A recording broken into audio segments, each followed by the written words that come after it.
Como dices, es una pregunta amplia, difícil, compleja, porque la literatura infantil es así, es interdisciplinar. Entonces, esa misma complejidad también está dada por el receptor. No en vano está compuesta por la nomenclatura, por un sustantivo, literatura, y por un adjetivo, ¿no? que es infantil, siempre está amarrada al receptor. Pero una cosa es el gusto también, que el gusto, bueno, yo no cuestiono el gusto, pero el gusto no basta para calibrar la calidad de una obra. Entonces, empezando por ahí.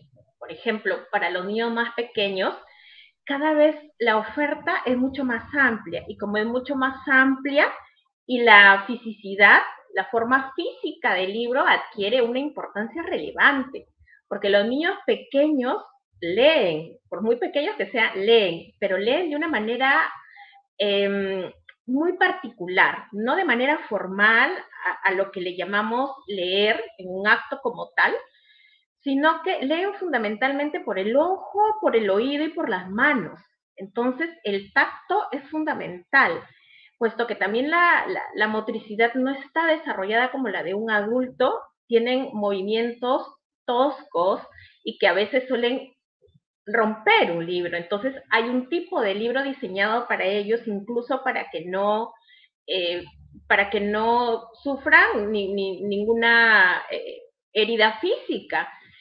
Los libros con puntas redondeadas, que son tapas gruesas, un tipo de ilustración, un tipo de disposición del texto y de la imagen en el libro.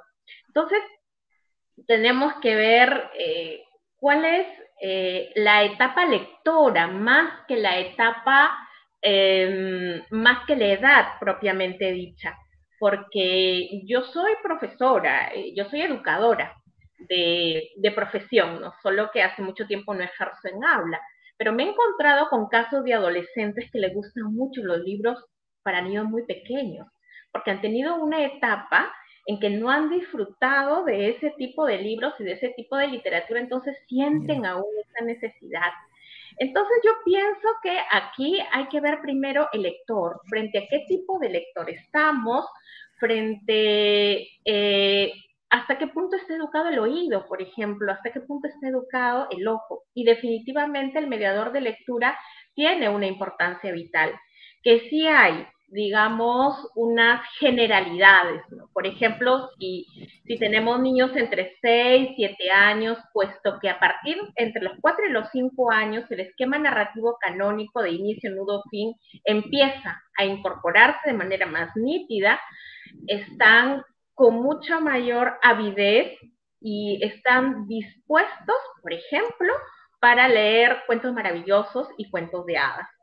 Pero cuando van creciendo, hay formas que no es que se agoten, sino que tienen otras necesidades psíquicas. Entonces, los adolescentes tienen también ciertos gustos que no se pueden uniformizar, pero que hay, ¿no? Ciertas características propiamente dichas. Yo diría que es importante ponerlos en contacto con la mayor diversidad de libros en cuanto a su constitución física como la constitución literaria. Y es el mediador, sí, el primer receptor y el que tiene en sus manos la responsabilidad de seleccionar y ver también frente a qué tipo de lector está. Por ejemplo, los niños pequeños a veces ni siquiera quieren que esté el adulto leyéndolos, porque tienen la necesidad de explorar el objeto primero, pero sí necesitan a un adulto que esté dispuesto a recepcionar sus impresiones, que tenga una disponibilidad psíquica, es decir, que si el niño, por ejemplo, señala con mucho asombro una ilustración, una imagen, algo que le llamó la atención, el adulto tiene que estar dispuesto no para decirle si está bien o está mal, sino simplemente para probar, para sentir, para recepcionar esa impresión, y eso basta. A veces los niños ni siquiera quieren que les lean en voz alta, y eso es importante, ver en qué momento es pertinente la labor del mediador en tanto la cercanía física y la cercanía literaria en razón a que va a transmitir una historia, por ejemplo, a través de la voz, ¿no? En voz alta. Quizá hasta aquí no he dicho nada sobre qué libro pueden leer, pero no hay mejor forma que estar en contacto con los libros, llevarlos a una biblioteca pública, llevarlos a una librería y cómo interactúan con el libro como objeto, con la literatura en su forma y, bueno, pues, por ejemplo, podemos hablar de autores. Creo que me siento más cómoda hablando de autores.